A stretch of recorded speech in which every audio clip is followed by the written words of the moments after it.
ना तोरा गावे। दिल बेचद कबाड़ के भावे, दिल बेचद कबाड़ के भावे।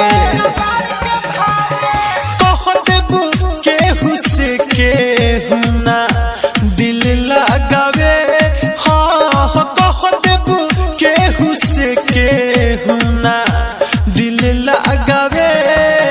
दिल बेचद कबाड़ के भावे, दिल बेचद कबाड़ के भावे। DJ Rupesh Bhelwa, DJ Rupesh Bhelwa, DJ Rupesh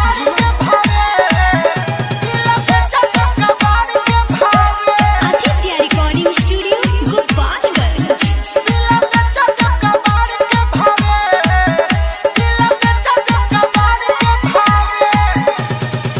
रहिले जागल लोगावा पागल तोरा चलते कहता। लोर बहाई का हम बताई, कितना दर्द दिल सहता। अब तो कौन काम के नाही बावे रे। अब तो कौन काम के नाही बावे। दिल बेचद कबाड़ के भावे, दिल बेचद कबाड़ के भावे।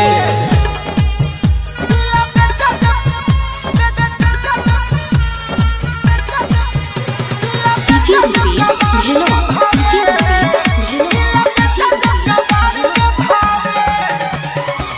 बड़ी घुमैले ठीक न कोइले हमके फसैले जाल में। धोखा कोइले नहीं महैले, देख ले बानी कौना हाल में। कहे से सनाथ दीपक चैन न पावे रे। कहे सहते हम दीपक।